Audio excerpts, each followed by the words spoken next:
Thank you very much for coming. Thank you, Tanya, for the kind introduction. Just let me put I'll try to be as brief as possible. I'll put the chronometer there. As Tanya said, today I have the pleasure to present our latest report on these topics, which is the global case for nicotine pouches. It's available on your seats and it's available also on our website. It will be very soon published also in Spanish and Portuguese. And like everything we do, it's basically they are open source. We're very happy for our material to circulate and to be used. We only ask if people can quote, but that's it. We don't claim rights on anything. A few quick words about We Are Innovation. For those who don't know us, We Are Innovation is a network of currently 52 partners in 30 different countries in 4 continents. We're very happy. Our latest partner, by the way, is from Sweden. It's a media outlet and a think tank named Svensk Tidskrift. We work on different topics. We're about to publish a report on free trade, a report on supersonic commercial flying. We do a lot regarding topics that have to do with innovation in general. We try to select topics that are innovative and also have a powerful, let's say, human impact. That's why we dealt in this topic of innovation in nicotine. We don't have a prohibitionist view regarding cigarettes, but let's say smoking is not the best you can do. If there is a way in which you can consume nicotine without the adverse effects of combustion, it's something that we thought it was worth investigating. It's interesting that we've been, for the last year or so, working a lot regarding nuclear energy, and nuclear energy is less polemic than nicotine pouches, it seems, which tells you a lot about the state of the world, or Europe at least, but well, that's for another discussion.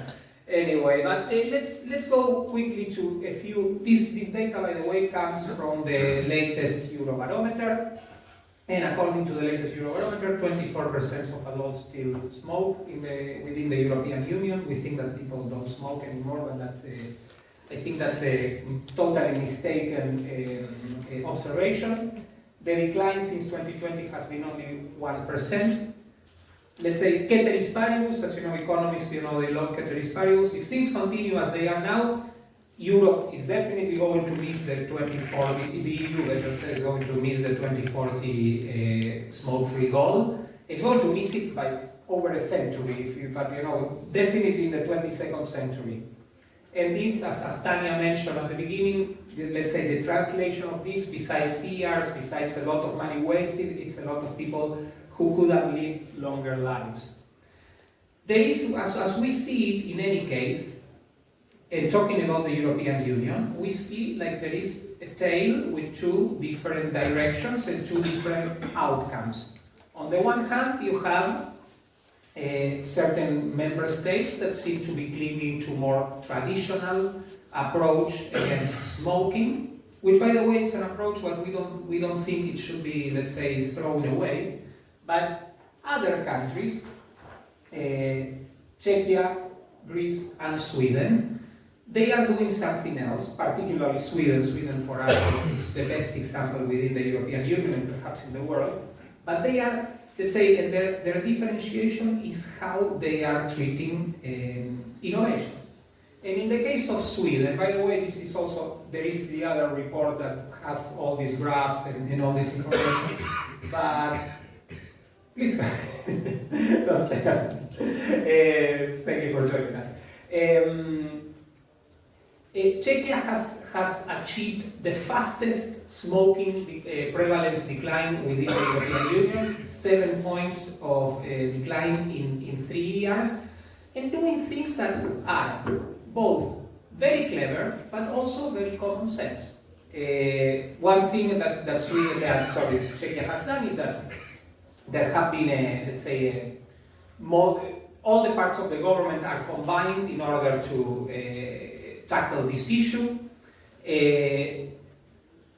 It's allowed to communicate the different risks of different nicotine products. So let's say that, for instance, vaping is less harmful than smoking.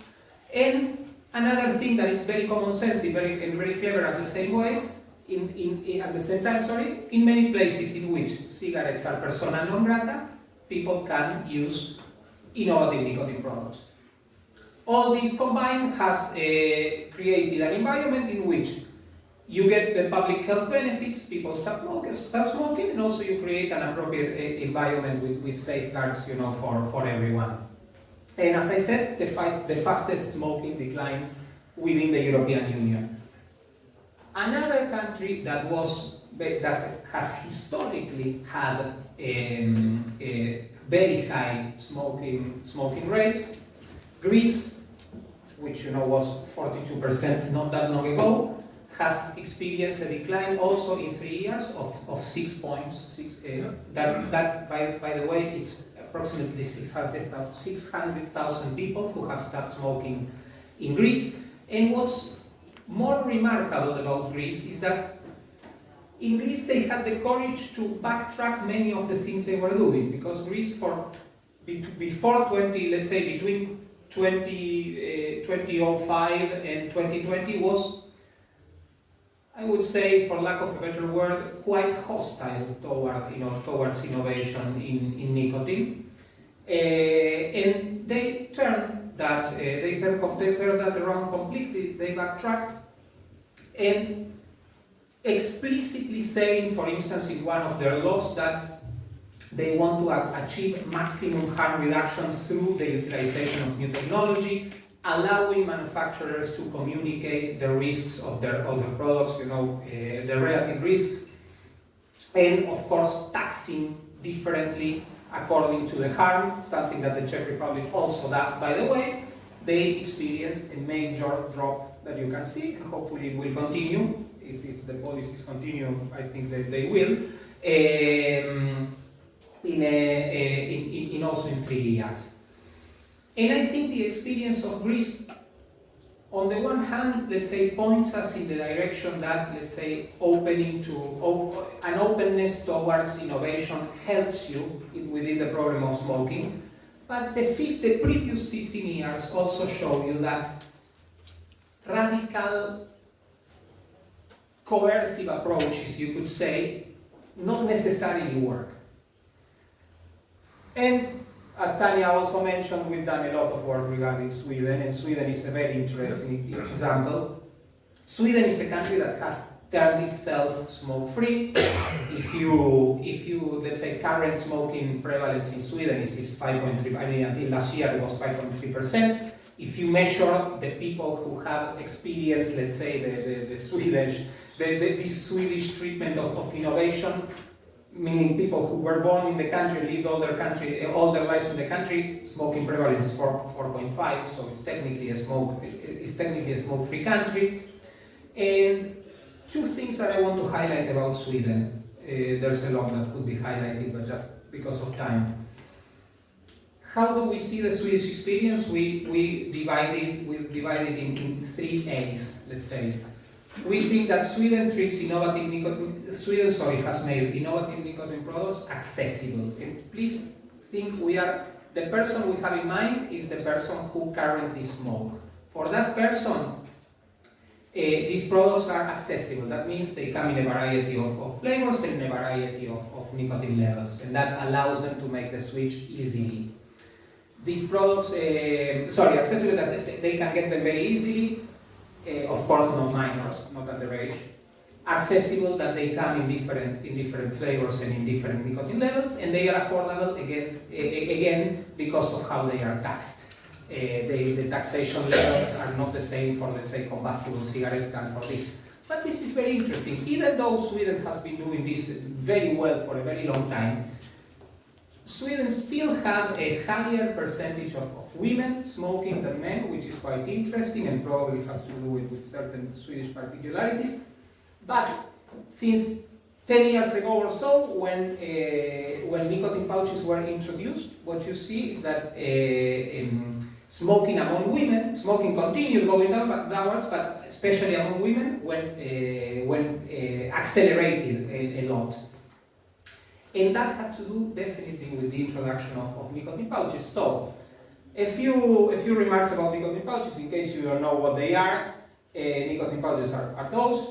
It's a small bag that you put between your lip and your gum, and it gives you nicotine.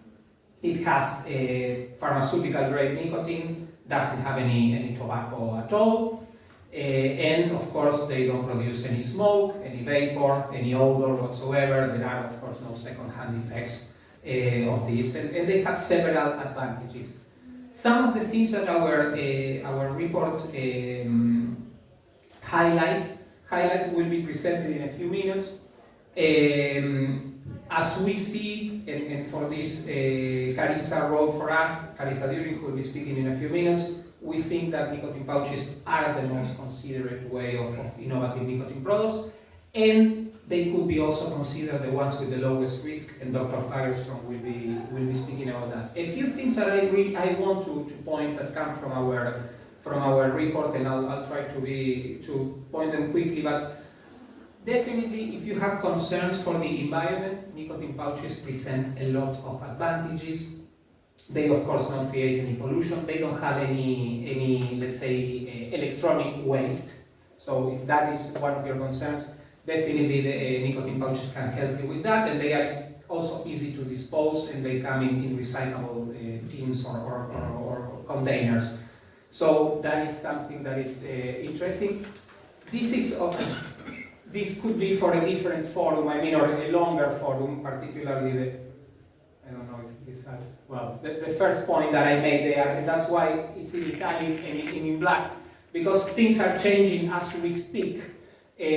But again, at least maybe until 48 hours ago, we'll see what's the new position of the World Health Organization, but let's say, as we said, we don't see that innovation is antithetic to a more traditional tobacco control approach. We think it complemented.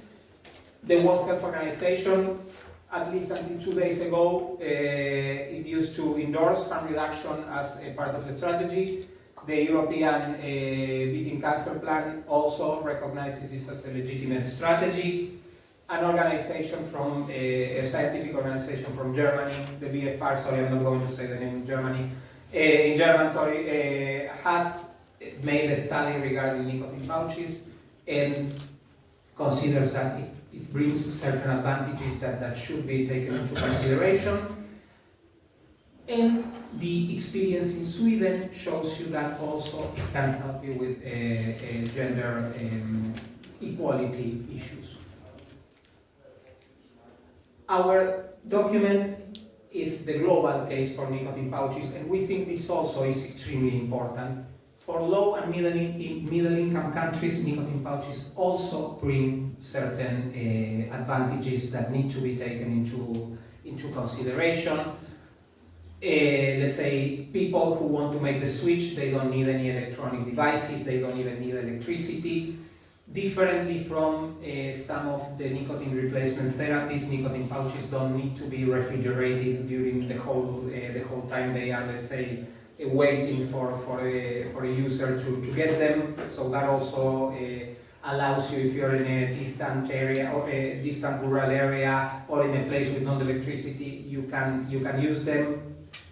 They are also, particularly in some parts of Asia and Africa, in which people unfortunately consume tobacco, but via very harmful products, oral tobacco. I mean, the switch for nicotine pouches could be easy and definitely better.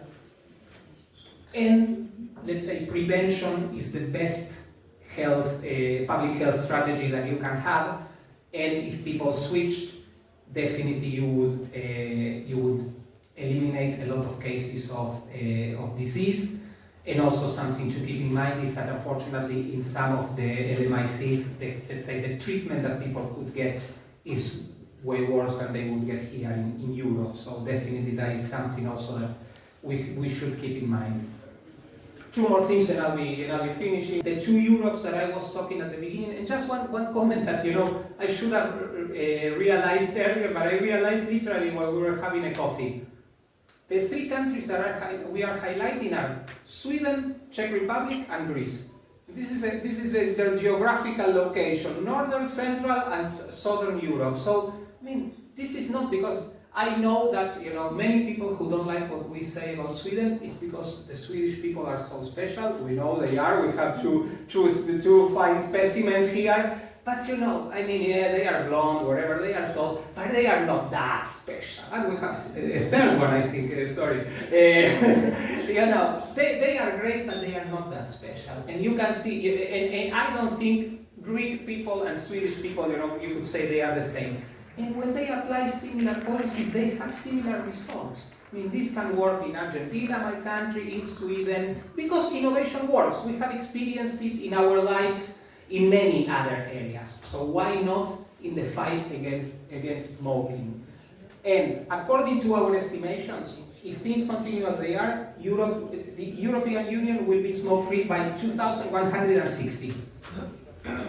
If they had results like the ones Sweden has had in the 21st century, in 25 to 30 years that will be achieved. It's a big difference. By the way, some of the European Union numbers have not published, but if you go to path2smoke-free.global, we have all these trends for many European countries. Many of them are appalling if things continue as they are. So there will be the time of MEP Dostal, then Dr. Fagerstrom and Carissa During, and there will be some time for Q&A. Thank you again very much for your presence, and I leave you in good hands. Thank you very much.